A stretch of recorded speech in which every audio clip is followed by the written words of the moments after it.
Hey everybody, welcome back to Zoo to You. It's Zookeeper Selena here outside the tropical forest today on a very special week.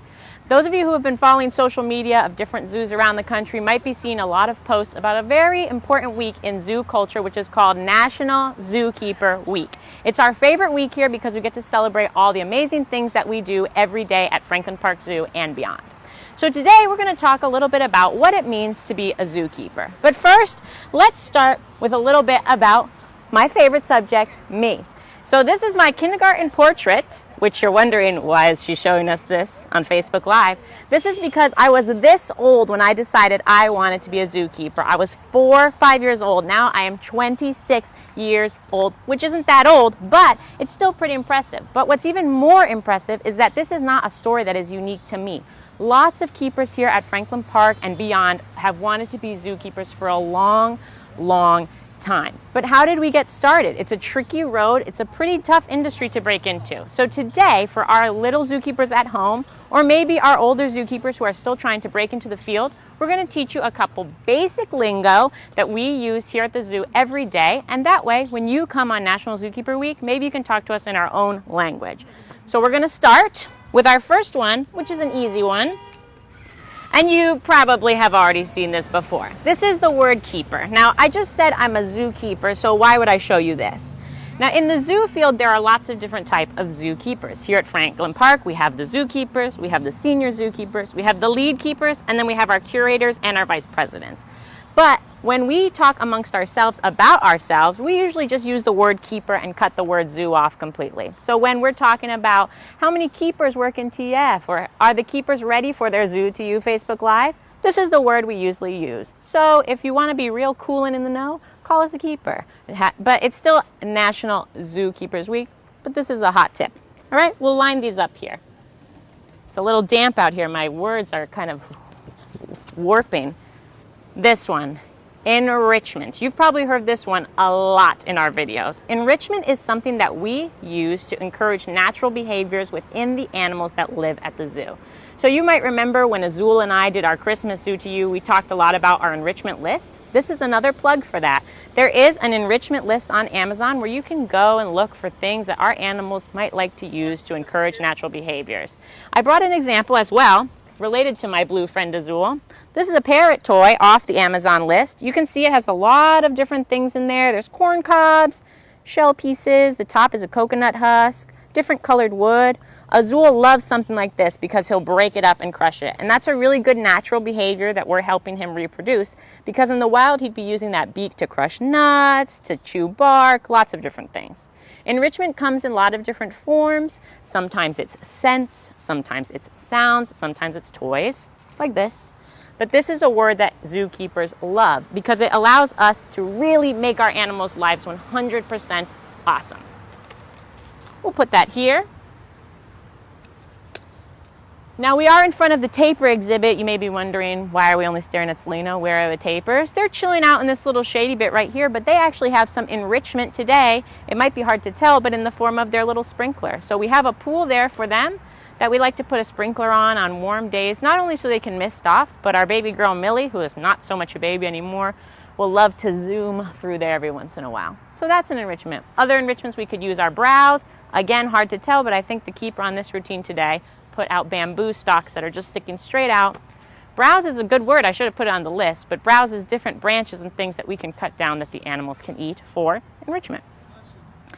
The next word is probably one that you haven't heard before. Shift. Shift. S-H-I-F-T. What does this word mean? A lot of people do not know that at the zoo, the animals actually have 2 spaces where they spend the majority of their time. So they'll have an exhibit like this one, and then they have a behind-the-scenes area. In this space, it's in the tropical forest building. So Millie and Abby, at the end of the day, go over to the door. They have a very good internal clock. They'll wait for their keeper to come get them and open the door, and then they'll go into their overnight space, which usually has nice big beds, safe walls.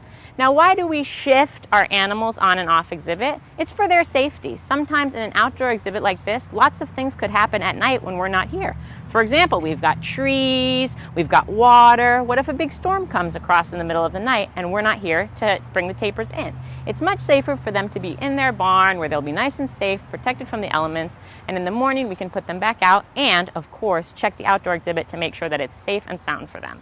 Some animals here at Franklin Park and many other zoos do stay on exhibit at night, but almost all of them know how to shift because how are we supposed to clean if we can't get the animals off? So that's a really behind the scenes thing that a lot of people don't know, that animals usually have two spaces, and in order to get between them, they have to shift. And this is actually a cue that we can use sometimes. If I'm waiting for the gorillas to move between certain areas, I can ask them to shift, shift.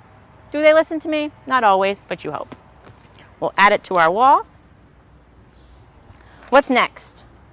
Oh, this one is one of my favorites. This just looks like numbers, but we're going to say 10-4. So this is radio lingo. Now, there are lots of different codes that different zoos will use to explain different situations.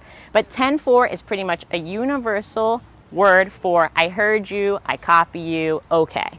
So if you were to call me on the radio, you might say, Junior Zookeeper to Zookeeper Selena. I'd say, go ahead. And then you might say, I loved your Facebook Live. And then I would say, 10-4. Thank you. Not necessarily thank you, but that means that I heard you, I copy you, and I'm ready to move on. And then I might say, don't forget to tune in to Facebook Live every time it comes on Zoo New England's Facebook page. And you would say, 10-4. This is a nice one you can use at home, too. The next one we have is diet. Now we have a very interesting, look how shaky my hands are every time I hold something up. Diet is a word that we use a lot in human language. A plane is going over. Just a second. We're out in the middle of Boston, so these are the things we hear every day. And the tapirs came out. You can see Millie's up there in the front and Abby's following her. Did they come because of the plane? Did they come because of my melodious voice? We'll never know. They're just strutting around. This is a good point to talk about their diet. So diet we tend to think of as something where we control how we eat, or maybe we want to lose weight or gain weight. Diets at the zoo has a little bit different meaning. So we know that these animals eat a lot of different things. Millie and Abby have in their diet lettuce, sweet potato, bananas, browse, carrots. So the diet is a formulated set of items that we feed them every day. Usually it has a lot of produce like lettuce, all these things I just said. And we also tend to have grain diets, which we've talked about a lot in different zoos to use. So different pelleted things, kind of like dog food, that help us meet the needs of each animal. But all of these grains are differently formulated to meet different needs. So a diet is a big deal. And also it's something that we do. When zookeepers make a diet, it means that they're preparing it for the animal. So for these guys, we get their bananas whole, their carrots whole, their sweet potatoes whole, but we'll chop it up into smaller bits, especially when Millie was younger. Or we might put it in puzzle feeders, different types of enrichment. So the diet is very versatile and very important. Everybody loves to eat. Now the last one is really zooey. So this is a bunch of numbers, 1.12.0. Another airplane is coming over us right now. Let's pause to look at the tapirs.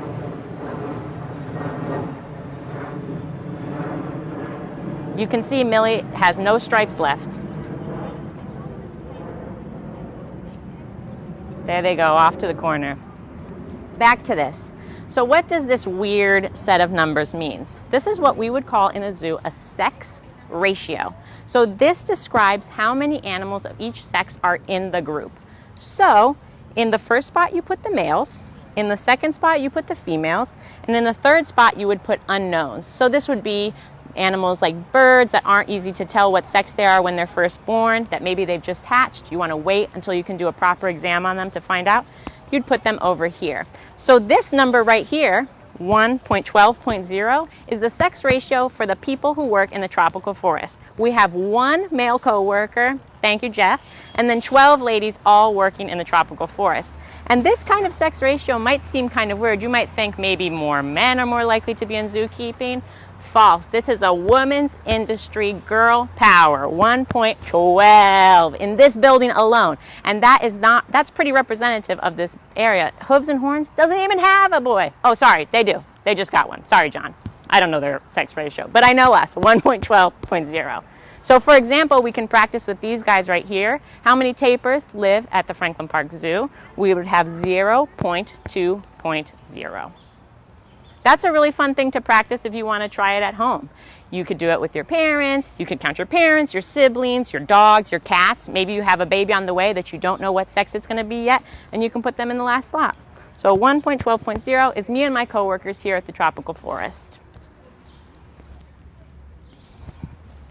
So as you can see, there's a lot of different words that we use, and this is just scraping the surface.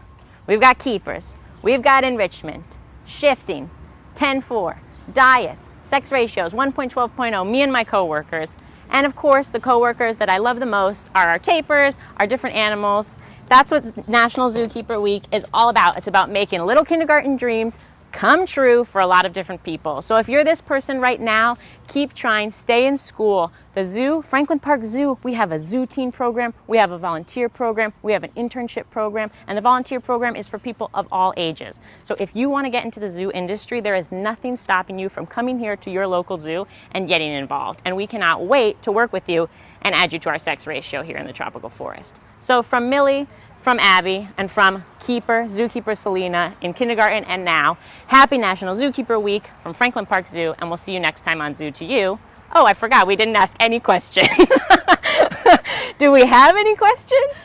Do you have any advice for anyone who might want to become a zookeeper in the future? The question was, do I have advice for anybody who wants to become a zookeeper in the future? So like I just said, it's a hard industry to get into, but that doesn't mean it's impossible. All you need to do to get into this field is study hard, stay in school. A lot of people major in biology, psychology. My major was zoo science specifically. There are lots of different universities around this country and beyond where you can get amazing degrees that will help set you up.